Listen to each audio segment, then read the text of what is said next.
It looks like a moon. I have a moon in my eye.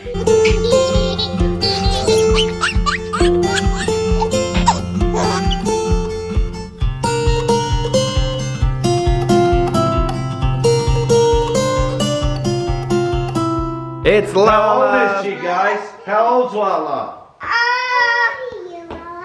No. 60. 60. Oh my God. Can you count that high? We can multiply it, right? Yeah. Times We 10. gotta blow them out first. No. We always blow them out first. Oh, my bad. Okay, I make my wish. Okay, ready? 1, 2, 3. Whoa. Oh, no, wee. Oh, wee. Whoa. Good. A little harder. Good. They're gonna pass out. Right. Happy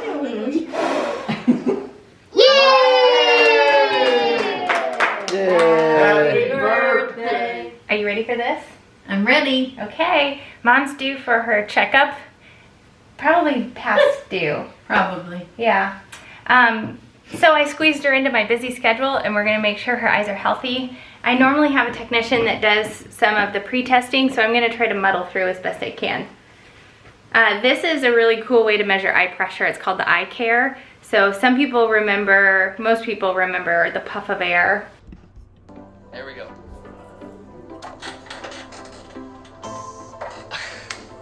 And that's something that a lot of people dread about an eye exam.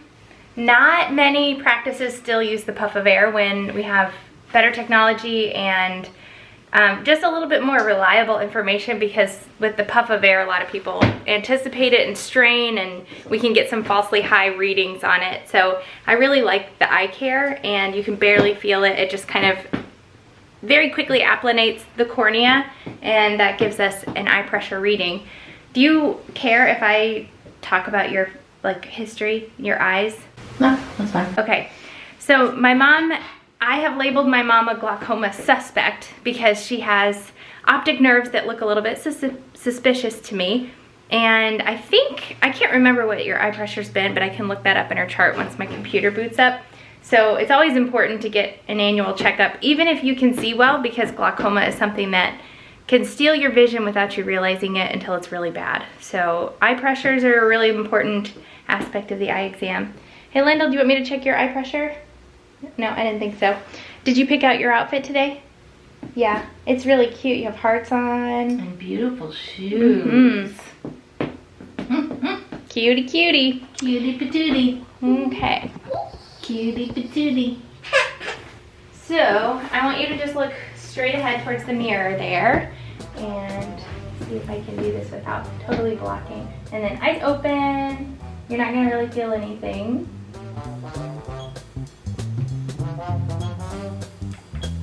It's a good thing I'm not doing this on Dad, because he'd be freaking. Oh my gosh, his blink reflexes are horrible. Okay, we're moving on to checking your prescription, seeing if it's still good. Can you see?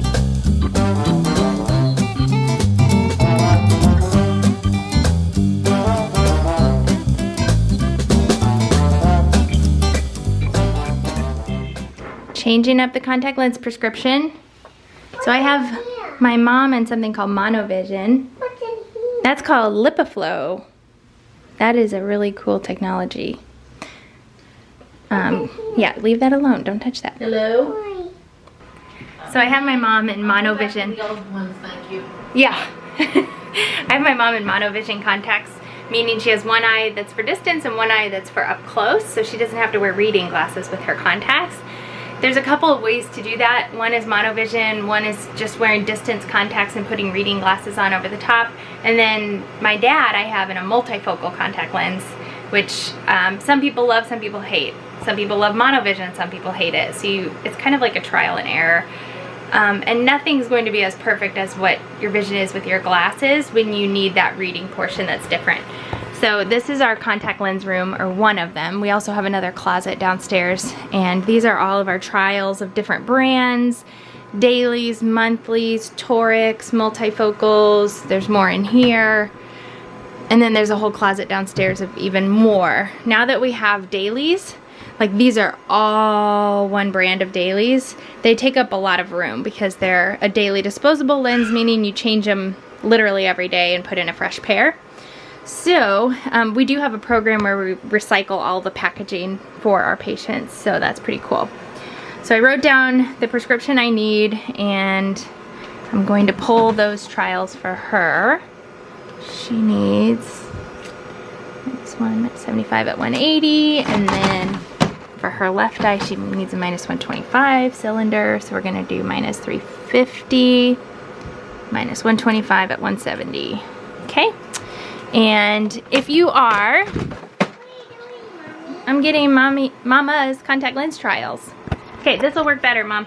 If you are a contact lens wearer and you have to pay extra for your exam, this is why.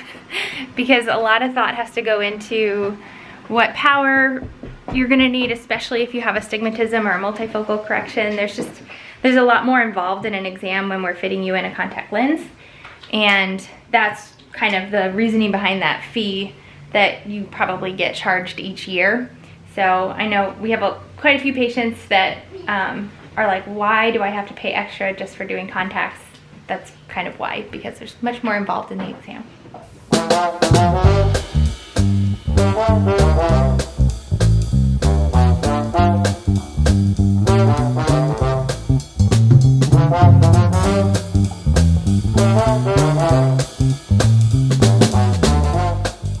So we have my mom's retinas here. This is her right eye and this is her left eye.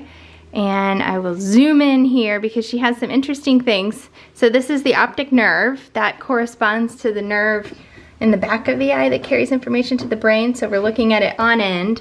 And that's where in a patient that has glaucoma, we can see damage.